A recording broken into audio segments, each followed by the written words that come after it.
Alors ça, c'est un document avec déjà un système de grille très simple qu'on va utiliser pour vous permettre de faire rapidement des documents qui ont un petit look quand même assez professionnel, malgré que la formation ici est très rapide en fait, hein. Et il y a donc dans la palette pages que vous trouvez dans Windows Pages, dans la palette pages, vous avez des gabarits. Il y a 3 gabarits. A, B et C, des gabarits double page. Sur le bas de la palette page, vous avez les pages du document, vraiment, qui utilisent le gabarit. Donc les pages 2 et 3, par exemple, ici, utilisent la page de gauche, la 2 utilise la page de gauche du gabarit B. On voit ces 3 colonnes. La page de droite, 3 ici, utilise la page de droite du gabarit C. Où est-il? Il n'est pas là, c'est génial. S'il est plus bas, il est là, voilà. Ah oui, le C utilise le A. Ok, c'est bon. C'est pas grave. Il est là, voilà. Oui, on a des parentages de gabarit, mais c'est pas très grave. Ça marchera quand même. On va pas de toute façon parler de ça, donc c'est pas grave. Voilà, enfin c'est le principe, on a quelques pages. Alors peut-être que votre palette de pages ne présente pas les choses comme ça, c'est un chemin de fer vertical. Alors pour arriver à présenter les pages comme ça, vous allez dans le menu de la palette des pages, donc dans le menu de la palette des pages jusqu'à Options de panneau, et ici vous devez décocher Montrer verticalement. Donc en ce qui concerne les gabarits, on décoche Montrer verticalement, ce qui va permettre d'avoir les gabarits qui sont comme ça l'un à côté de l'autre. Même si j'élargis la palette des pages, ce sera encore plus... voilà, on le voit vraiment. Ça peut être sympa. Ça peut être sympa d'avoir les choses comme ça. Alors, mon écran est vraiment minuscule au niveau de la résolution de l'écran. Franchement, à cause du système de diffusion ici, je suis obligé d'être en 1440 x 900. 1440 x 900, donc on est quasiment revenu dans les années 80 au niveau de la définition de mon écran ici. Donc c'est pour ça que régulièrement, moi je vais devoir faire disparaître les palettes qui sont à droite avec la touche majuscule tabulation, qui fonctionne dans tous les logiciels Adobe, majuscule tabulation, palette de droite qui disparaissent. Si vous n'utilisez que tabulation, ça fait tout disparaître. Mais ici, c'est majuscule tabulation que j'utilise. Voilà.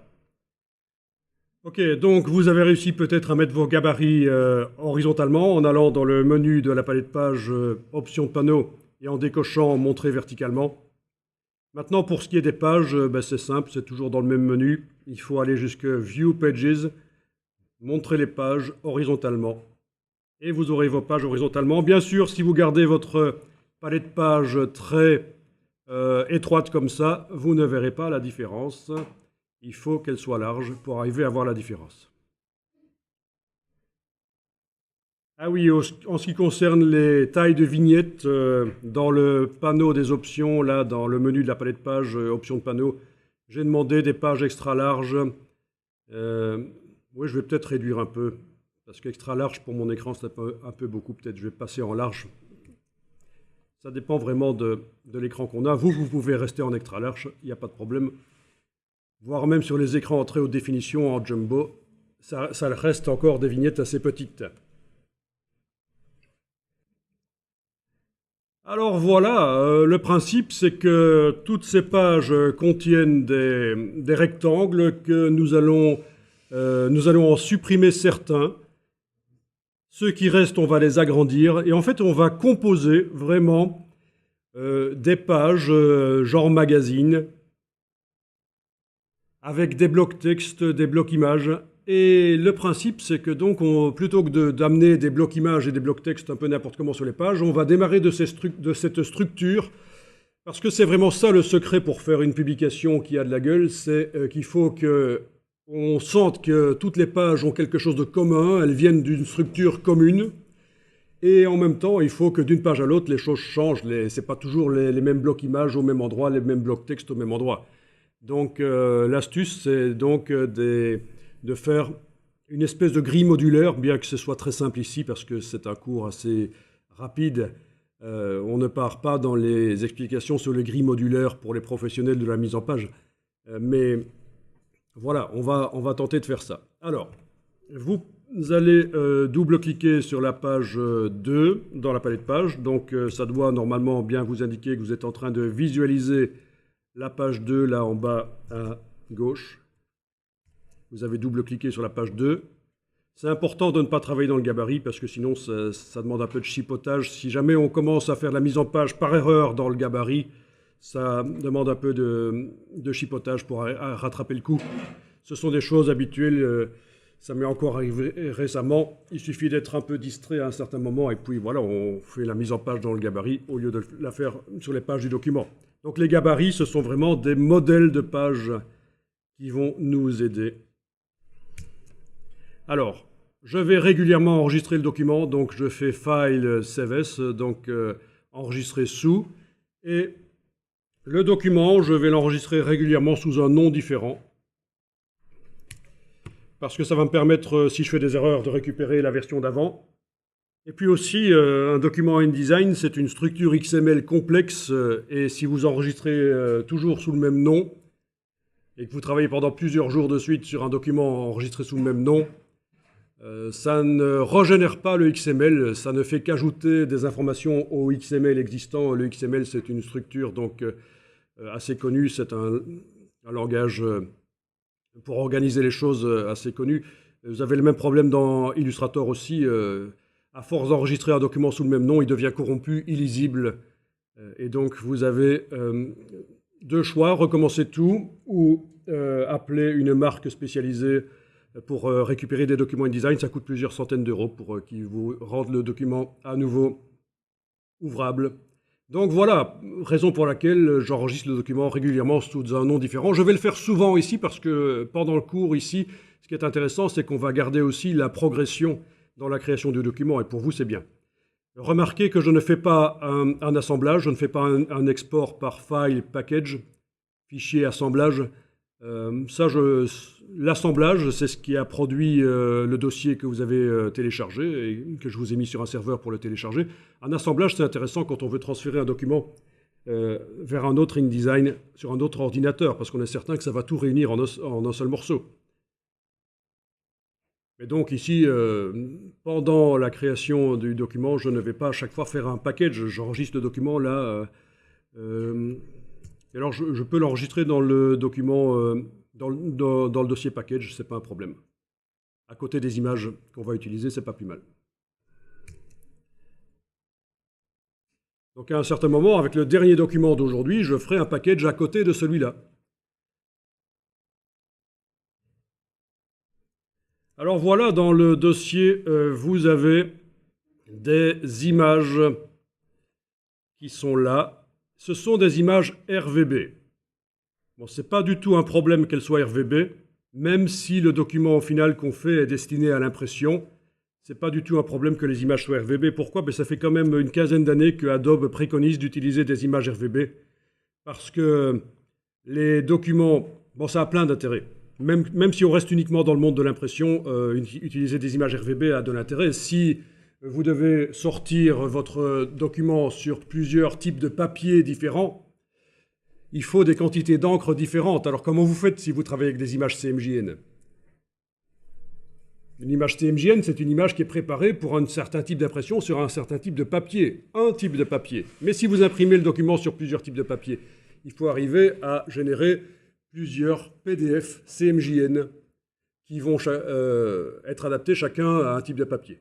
Maintenant, InDesign sert aussi à faire des magazines interactifs sur tablette et sur smartphone, et là, ça est capable d'afficher des couleurs beaucoup plus vives que les encres de l'imprimeur.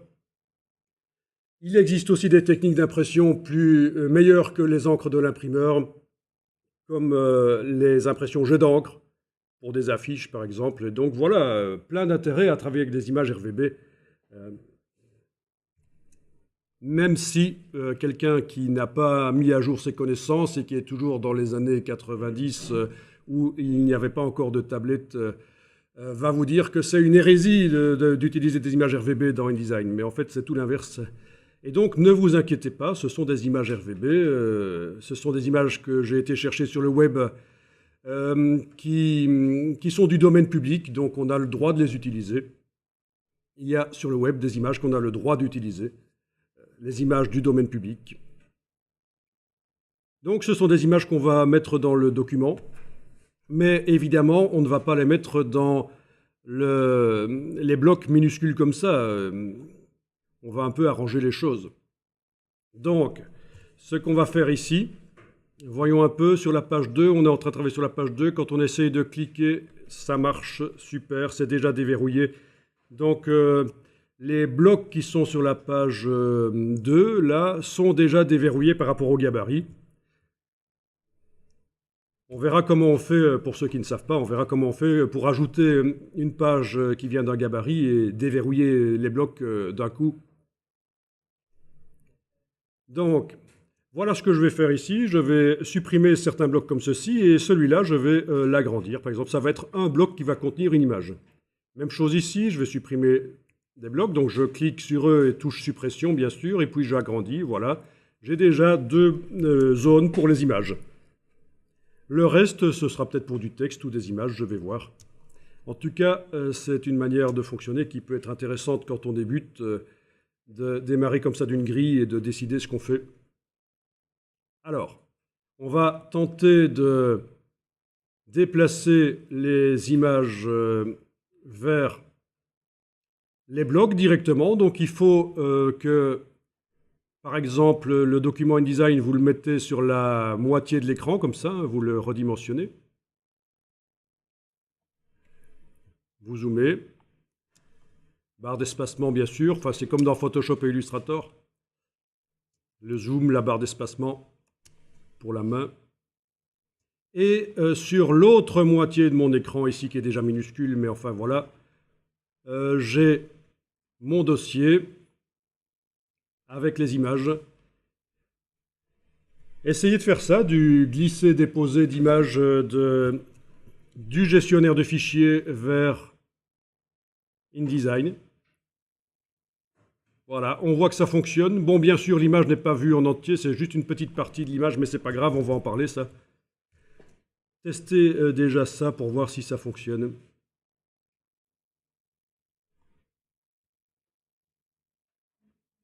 Alors, certains systèmes d'exploitation ne vont pas vous montrer les vignettes des images. Ce sera ennuyeux, vous n'allez pas savoir ce que vous déplacez. À partir de ce moment-là, il faudra utiliser un logiciel qui est fourni avec la Creative Cloud, un logiciel qui s'appelle Bridge. Bridge va vous permettre d'avoir une vue du contenu de certains dossiers. Et à coup sûr, là, ça va vous montrer les vignettes des images et des logos Illustrator, etc. Donc parfois, l'explorateur de fichiers de l'ordinateur ne vous permet pas de voir les images. Alors, si ça ne marche pas, parce que je sais que sur certains ordinateurs ici, le glisser-déposer ne fonctionne pas, voilà, je vais passer sur la page de droite ici, la page 3, pardon, page 3. Je dis une bêtise parce que page 4, c'est forcément une page de gauche. Donc, sur la page 3, ici, je vais à nouveau faire des blocs images, mais peut-être que ici, je vais supprimer des blocs comme ça et faire un truc allongé, pourquoi pas. Vous voyez qu'on a des repères, vous les voyez les repères, hein? Les repères qui vous permettent de bien placer les blocs quand vous les agrandissez. Voilà. Alors, je vais faire ça. Voilà, ok. Celui-là, comme ça, agrandi. Enfin, vous choisissez un peu, hein. Vous n'êtes pas obligé de faire exactement ce que je fais là. Et donc voilà, si le glisser-déposer ne fonctionne pas, vous allez faire de la manière habituelle pour amener les images dans InDesign. Donc je clique à côté de tout, aucun bloc n'est activé. C'est important. D'accord? Aucun bloc n'est activé, j'ai cliqué à côté de la page, enfin à côté des blocs. Je fais fichier importer, donc file place, et je vais pouvoir aller chercher une image ou l'autre. Voire même toutes les images, clic majuscule clic. On peut aller chercher plusieurs images d'un coup. Ouvrir, Donc dans la boîte d'importation, il y a le bouton ouvrir. Je précise parce que quand je dis ouvrir, il y en a certains qui vont essayer de faire fichier ouvrir, qui étaient un peu en retard peut-être et qui vont... Non, c'est bien file place, fichier importé qu'on fait. Voilà. À partir de là, vous avez toutes les images qui sont chargées dans le curseur. Vous pouvez, avec les flèches gauche et droite sur le clavier, les passer en revue, dans un sens ou l'autre. Quand vous en voyez une qui vous botte, vous pouvez cliquer sur un bloc et elle va dedans. Voilà. Même chose ici. Donc, les flèches pour choisir l'image que je vais aller placer. Bon, ça va être celle-là. Voilà. Elle est dedans. Parfait. Enfin, pas parfait.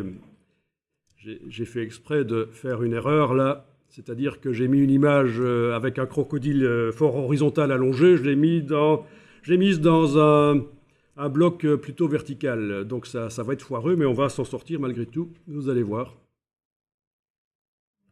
Bon, le reste des images qui sont chargées dans le curseur, c'est pas grave. Je repasse à l'outil flèche noire, c'est oublié.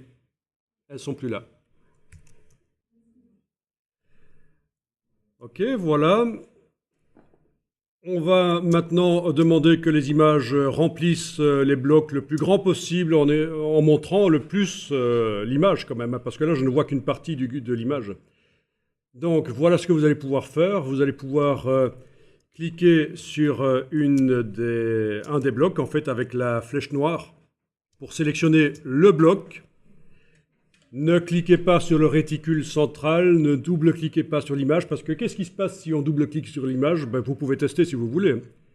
Vous êtes descendu au niveau de l'édition du contenu du bloc, mais moi c'est sur le conteneur que je veux travailler, pas sur le contenu. Là je suis en édition de contenu, j'ai double-cliqué sur le bloc image. Si vous zoomez en arrière, vous allez voir un grand rectangle brun, c'est la dimension de l'image en fait. On voit qu'elle déborde jusque-là. Donc, c'est pas ça que je voulais pas travailler sur le contenu. Je veux travailler sur le conteneur. Donc, je clique à côté pour désactiver, puis je vais cliquer une fois sur le bloc, n'importe où sauf sur le réticule central. C'est bien le conteneur qui est activé là. Et je vais demander à InDesign d'ajuster cette image dans le bloc. Menu Objet, Ajustement, donc Object Fitting, remplir proportionnellement. Et voilà. Alors, je vais double-cliquer maintenant sur le bloc. Donc je suis en édition du contenu. Et qu'est-ce que je remarque? L'image a rempli le plus large possible le bloc sans se déformer, elle n'est pas écrasée dans un sens ou l'autre. Et donc, puisque mon bloc n'a pas les mêmes proportions que l'image, forcément elle déborde. Elle déborde vers le bas et vers le haut là. On va la déplacer. Avec la flèche noire, toujours, vous enfoncez le bouton de la souris, vous gardez un peu le bouton de la souris enfoncé. Vous enfoncez la touche majuscule sur le clavier pour pouvoir bouger l'image. Alors moi je la bouge verticalement, mais peut-être que vous devez la bouger horizontalement. Je vais essayer avec une autre image, avec celle-là, oui. Je sélectionne le bloc. Menu, objet, ajustement, remplir le bloc proportionnellement. Donc c'est complètement foireux. Je vais double-cliquer sur le bloc. Je vois que l'image déborde fort par la gauche et la droite. Je clique sur l'image, je garde enfoncé, je bouge avec la touche majuscule. Et je fais apparaître la partie vraiment la plus intéressante de l'image, c'est celle-là. Donc clairement, le bloc pour cette image-là ne convient pas. Il est vertical alors que mon crocodile est horizontal. Mais vous voyez qu'on arrive quand même à s'en sortir. Donc c'est très bien de demander à InDesign de réduire la taille de l'image pour qu'elle soit vue le plus grand possible sans être déformée dans le bloc. Mais si vous avez des blocs qui sont verticaux alors que votre image est horizontale, ou le sujet est horizontal, ça foire un peu, quoi. Donc il faut un peu de réflexion, il faut un peu réfléchir. Alors, cette image-là, imaginons que je me dis, finalement, c'est vraiment pas sa place là, je veux la mettre ailleurs. Je vais double-cliquer, faire un CTRL-X sur le PC, commande X sur le Mac. Donc je l'ai coupée, elle est sortie du bloc, elle est dans le presse-papier. Et je vais aller la mettre ailleurs. Alors je sais, je vais aller sur la page suivante, la page 4. Je sais elle devra être plutôt horizontale. Donc je vais lui faire son petit, voilà, son petit emplacement horizontal ici. Et alors, surtout pas CTRL-V, mais plutôt édition, coller dedans. Donc mon bloc est sélectionné bien sûr, coller dedans, elle va dedans, et voilà. Donc on peut comme ça transférer une image facilement d'un bloc à l'autre. Il suffit de connaître l'astuce du coller dedans. Vous pouvez tester si vous voulez. Et alors ce que vous pourrez tester aussi, c'est ceci. Sélectionner plusieurs blocs, clic, majuscule, clic, ou alors englober une partie avec la flèche noire comme ça. Voilà, ils sont tous les deux sélectionnés. Et on peut demander pour plusieurs blocs l'option qui remplit. Voilà. Alors l'image d'en bas, c'est pas mal. L'image du dessus, c'est foireux, il a le museau coupé. Je double-clique, touche majuscule, je déplace, et voilà, ce sera mieux. Enfin, vous avez compris le principe. Et j'enregistre.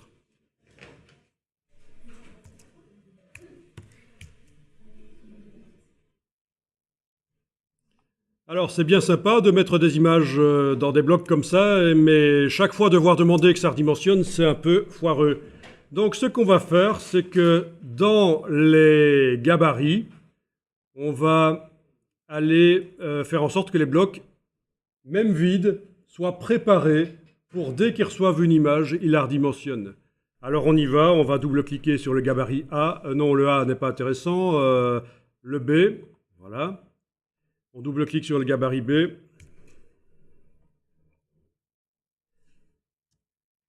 Surtout, on ne met pas d'image là-dedans parce que sinon elles vont se retrouver sur toutes les pages qui vont utiliser le gabarit B. Par contre, on va faire un CTRL A. Bon, je suis obligé ici de double-cliquer sur la petite main pour recentrer mon document. C'est un petit problème d'affichage que vous aurez peut-être aussi. Vous voyez, parfois c'est difficile de faire recentrer le document. Donc, comme dans tous les logiciels Adobe, le double-clic sur la main dans la palette des outils recentre le document là. Donc, je dois faire un CTRL A. Tous les blocs sont normalement sélectionnés, oui, parce qu'en fait, dans la palette des calques, les blocs sont sur le calque d'en bas qui est déverrouillé. Ils sont tous dessus. Et les autres calques, ce sont des repères horizontaux, verticaux. Et ils sont verrouillés, ces repères. Donc voilà, les repères sont sur des calques pour pouvoir les enlever de l'affichage facilement si on veut, ou les remettre. Mais donc voilà, en faisant un CTRL A, dans le document que je vous ai fourni, le calque qui contient les blocs était déjà déverrouillé. Et on va dans le menu Objet, Ajustement. Évidemment, on ne s'est pas demandé de remplir le bloc proportionnellement puisqu'il n'y a pas d'image dedans. Par contre, on peut préparer le boulot ici dans les options d'ajustement. Ici, vous allez choisir la dernière option du menu, remplir le bloc proportionnellement. Et c'est la seule chose qu'il faut faire. Ne cliquez pas sur AutoFit, ça va vous ennuyer. C'est un système, quand on redimensionne le bloc, ça redimensionne l'image avec, tout seul. Ça peut être intéressant, mais j'aimerais que vous ne cochiez pas ça dans un premier temps. L'ajustement automatique. En tout cas, voilà, c'est ça qu'on choisit, remplir le bloc proportionnellement. OK, et voilà, c'est fait. Je vais le faire la même chose sur le gabarit C. Donc je double-clique sur le gabarit C. Il est bien indiqué là en bas que je travaille sur le gabarit C, évidemment. Je fais un CTRL A sur le PC, commande A sur le Mac pour sélectionner tous les blocs. Même chose, objet, ajustement, option d'ajustement. Ici, remplir le bloc proportionnellement. OK. À partir de là, les pages qui utilisent les gabarits B et C, toutes les pages utilisent le gabarit B ou C. Enfin, pas la première, c'est vrai. Si j'amène une image dans un bloc, normalement, ça doit se redimensionner tout seul. Je vais essayer sur la page 5. Je double-clique sur la page 5. Dans la palette de pages, on m'indique que je travaille bien sur la page 5, c'est parfait. Vérifiez parce qu'il ne faudrait pas travailler dans le gabarit. Et je vais préparer le boulot ici. à supprimer des blocs, par exemple. Voilà, tout cela. J'agrandis celui-là. Voilà. On les a mis en rose transparent, là, pour qu'on les voit un peu plus facilement. Sinon, le rose transparent, ça n'a pas d'importance. Et je vais amener une image dedans, et on va voir si ça se redimensionne tout seul. Bon, il n'y a pas beaucoup d'images, il va falloir aller en chercher aussi par la suite. Des nouvelles. Et voilà, ça marche. Redimensionnement automatique. Pas besoin de demander un ajustement après avoir mis l'image dedans. Par contre, double-cliquer sur l'image et la bouger un peu, ce serait dans ce cas-ci intéressant. Encore un bloc qui ne convient pas très bien pour l'image. Je vais carrément supprimer tous ceux du milieu là. Mettre l'image plus comme ça. L'agrandir comme ça. Voilà. Ok, ce sera mieux. Bon, c'est très souple hein, comme manière de faire les mises en page.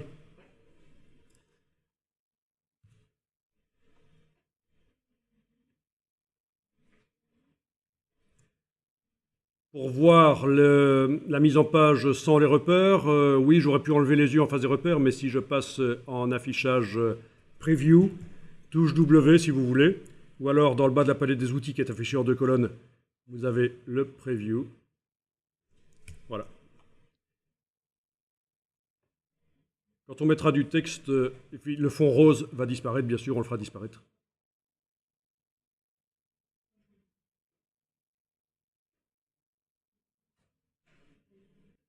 Alors, si je zoome pour regarder les images, est-ce que la qualité a l'air bonne? Oui, c'est pas trop mal, mais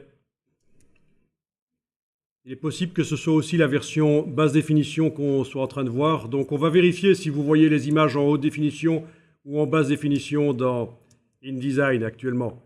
Vous allez dans le menu Affichage, donc View, Performance d'affichage, et on est en haute qualité apparemment, donc c'est parfait.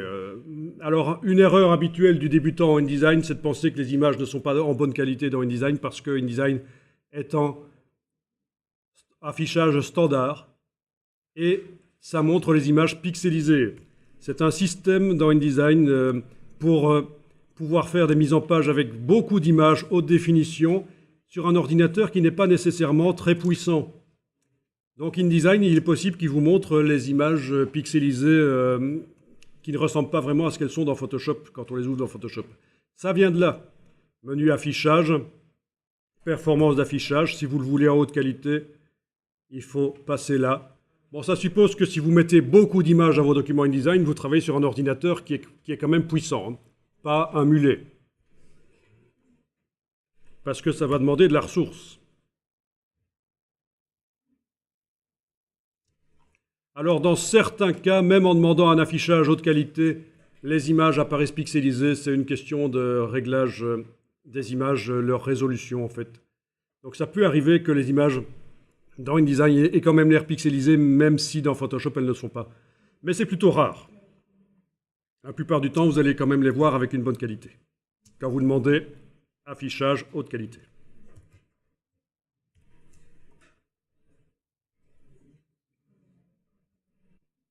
Bien, alors, on a des images RVB. Si on va dans la palette des liens, menu Fenêtre, Liens, vous allez voir la liste des images importées. Évidemment, ceux qui ne connaissent pas InDesign, il faut que je vous prévienne que les images ne doivent pas disparaître du disque dur parce que InDesign les utilise. Je veux dire, les images ne sont pas réellement dans InDesign. C'est un système de lien. C'est-à-dire qu'au moment où on va générer le produit final avec InDesign, que ce soit un fichier pour l'affichage sur tablette ou un PDF pour l'imprimeur ou quoi que ce soit, les images sur le disque dur vont être utilisées. Elles ne sont pas réellement dans InDesign. Le document InDesign est d'ailleurs minuscule. Si on va voir les tailles sur le disque dur, là, voyons un peu les tailles ici. Donc mon document InDesign ici fait 3,6 mégas, alors qu'il contient déjà des images une de 4,2, une de 1,4, une de 4,9, etc. Mais en fait, il ne les contient pas vraiment, quoi. Elles ne sont pas dans le document InDesign, elles sont liées. Donc ne renommez pas vos images, ne les bougez pas de place. C'est pour ça aussi que c'est intéressant d'avoir le document InDesign juste à côté des images dans le même dossier. Dans un premier temps, ça peut être bien, pour simplifier la gestion des fichiers. Alors voilà les images, la palette lien. On vous indique que c'est un espace RVB. Ce n'est pas un problème. Je vais d'ailleurs vous montrer sur le web un article de Adobe. Donc j'ai juste tapé dans Google ceci, InDesign should use RGB, et je tombe sur un article du site InDesign Secrets qui explique, c'est déjà un article assez vieux, 2014, et qui explique pourquoi vous devriez importer des images RGB dans InDesign et les convertir en CMJN au moment où vous exportez, au moment où vous créez le PDF au départ de InDesign. Voilà.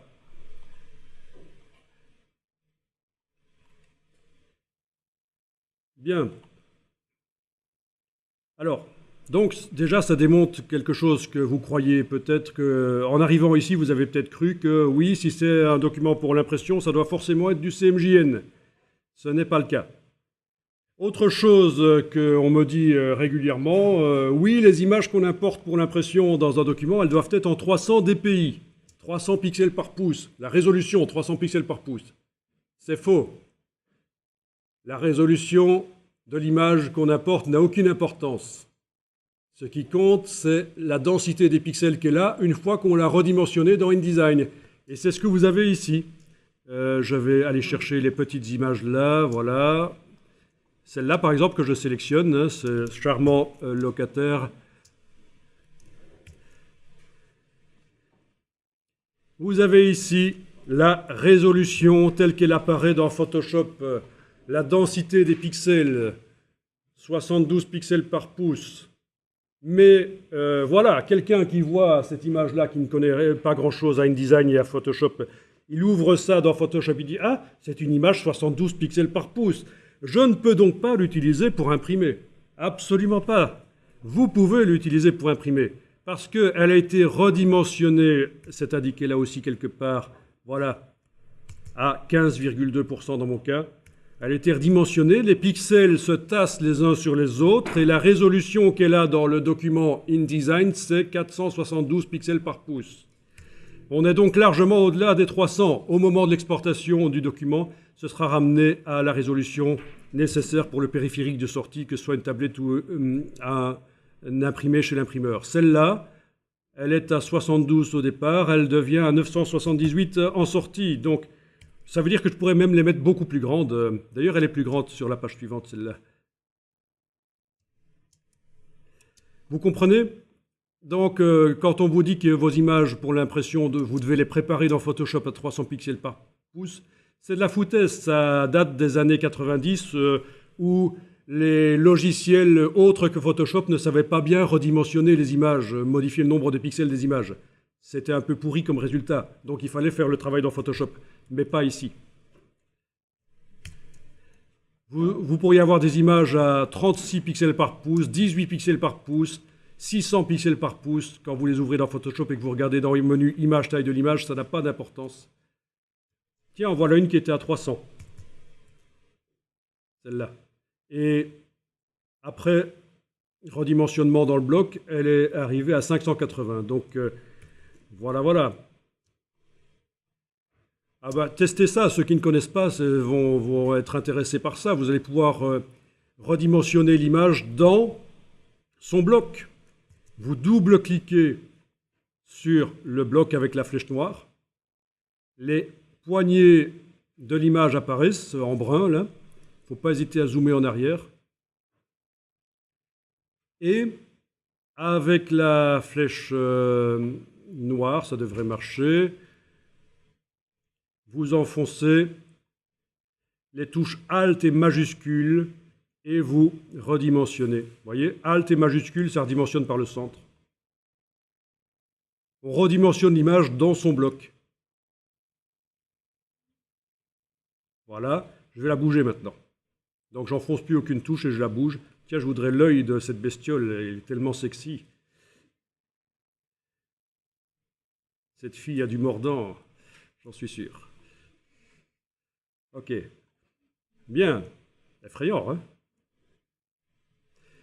Et je suis descendu à 233. Ben oui, à force d'agrandir l'image dans son bloc, les pixels ne se sont pas densifiés les uns sur les autres. Ils se sont espacés. Est-ce que c'est acceptable? Oui, c'est acceptable pour une sortie chez un imprimeur. Ça peut encore passer. Elle sera un peu floue, mais l'impact est tellement grand. Voilà, vous voyez le principe hein, de la densité de pixels, la résolution. N'oubliez pas d'enregistrer votre document. Donc voilà, il n'est pas interdit d'agrandir les images dans leur bloc également. Parce que faire du recadrage, c'est bien. Par exemple, cette image-là, oui, si c'est pour un catalogue d'expo qu'il faut montrer l'objet en entier parce qu'on veut le vendre, oui, on le montre en entier. Si c'est juste décoratif, on peut l'agrandir et faire sortir du bloc et ne montrer qu'une partie comme ça, voilà. On peut même montrer un détail de cette image-là dans ce bloc-là et la montrer en grand, en entier, dans un autre bloc. Hein. Vous pouvez utiliser la même image à différents endroits dans InDesign, bien entendu. Ça peut être très bien aussi. Avec le système de double-clic sur le bloc. Cette fois-ci, CTRL-C, pas CTRL-X.